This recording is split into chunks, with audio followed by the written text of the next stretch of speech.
Inflammatory breast cancer is difficult. It's an aggressive breast cancer, and it doesn't typically present as a lump. And so the guidance that we're all given is that when we are examining ourselves, we're looking for lumps. More often, inflammatory breast cancer presents as skin changes. It's a cancer of the lymphatics in the breast, and so you don't typically get that lump presentation. So when we talk about inflammation, there's a few bits to understand. What does the word inflammation mean? Well, it means swelling. It sometimes means redness. It sometimes means pain.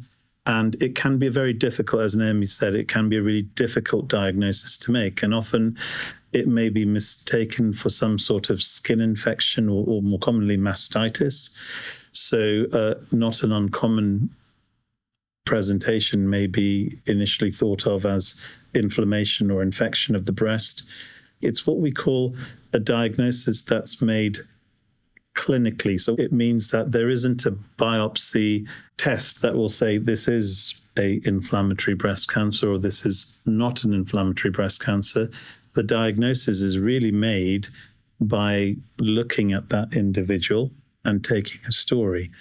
And that's why it's sometimes difficult. And it's really important that we discuss it in this podcast, because I think the public probably don't know too much about inflammatory breast cancer. Also, sadly, us healthcare professionals, we don't know too much about inflammatory breast cancer. And that's why it's really useful to ask Ashley, actually, if you don't mind, you come from a unique perspective as a GP yourself. If you could take us or talk us through your own diagnosis. Thank you, Naren. My diagnosis was made just under 4 years ago. So I started with symptoms and was seen in clinic within 4 weeks.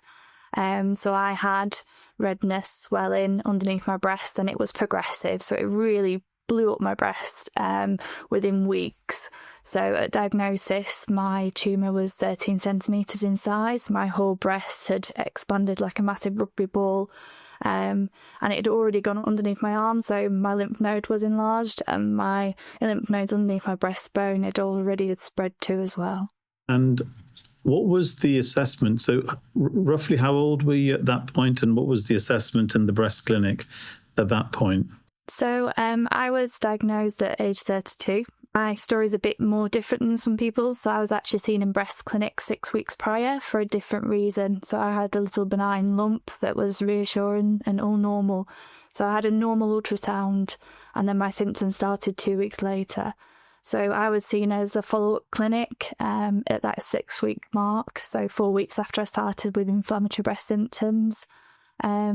So that was done just because I was trying to start a family, and they were just keeping an eye on that lump just to see how big it had grown, because I was uncertain whether I wanted surgery or not, because it was already quite big in size. So from that clinic, they examined me, did a biopsy and ultrasound, and I'd already felt that lump myself, and I'd had 2 lots of antibiotics and it wasn't responding. So I knew as a GP, if it wasn't an abscess, if it wasn't responding, unfortunately it probably was cancer. So I kind of knew before that I knew the biopsy results that was the diagnosis.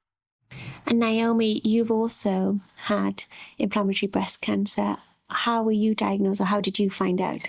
I first noticed symptoms in the October, and my diagnosis came towards the end of January. Quite a bit of time, really. Yeah, so I actually did a pregnancy test. I thought I was pregnant because I had what I thought were the swollen boobs that you get when you're pregnant. And I went to the doctor, had some antibiotics. That was in the January. In the 2 weeks after I had had the antibiotics, I contacted the doctors and said I need a referral to breast clinic.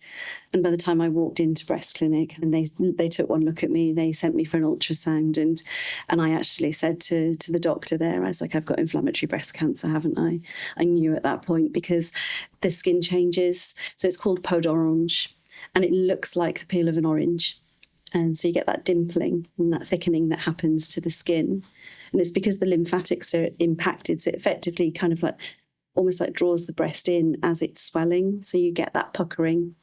And when I raised my hand, I could see it clearly underneath. And so the diagnostic journey for me was the ultrasound. They did a mammogram. Often inflammatory breast cancer doesn't show on a mammogram. You won't get a focal mass on a mammogram. It looks like webbing, like a candy floss almost, because it's diffuse throughout the breast tissue. And then I had biopsies taken of the area of suspicion because there was no lump, and of my lymph nodes, and that confirmed then that was inflammatory breast cancer. And I think that's why it's so important to talk about this. You know, you knew the symptoms, and it's getting out there, you know, that it's not just a lump in the breast, that it can be changes to the skin and what to be looking out for, really. So it's interesting, Naomi, you are wearing orange, as are you, Ashley. Do you want to take us through why you're wearing orange? Absolutely. So just stepping back to the charity, so Inflammatory Breast Cancer Network UK, our colour branding is orange because of that orange peel skin presentation that's often seen, and it doesn't matter what skin tone that is there. On a white skin, it may show up as a redness, but on a darker skin, on a black skin or an Asian skin, you'll still see that skin changes, but with maybe a purpling or just another discoloration. The pink is associated with breast cancer because apparently breast cancer is pink, and black is also included because the one thing I didn't touch on earlier is the rarity of inflammatory breast cancer. So we don't have an exact number of cases that are diagnosed, but we estimate it's between 1.5% and 2% of all breast cancers diagnosed in the UK are IBC. But there's a disproportionately high death rate associated with inflammatory breast cancer. 1 in 3 patients will be diagnosed already at stage 4. And the earliest inflammatory breast cancer can be diagnosed because it's in the skin and because it's already in the lymphatic system is stage 3. And so time is of the essence. If you notice any skin changes, if you've had that course of antibiotics and you haven't responded, or you're noticing a worsening in your symptoms, escalate that to your healthcare professional. Yeah, absolutely. And I always say, like, we know our own body the most, and sometimes you do need to be on top of it and your own advocate. Women's breasts can often change during pregnancy, so it could be quite common for them to confuse those symptoms, I think, with inflammatory breast cancer. I think one of the real sad parts of treating inflammatory breast cancer is that for many years it's been excluded from some of the trials that we do. And I think there's a real need to readdress that.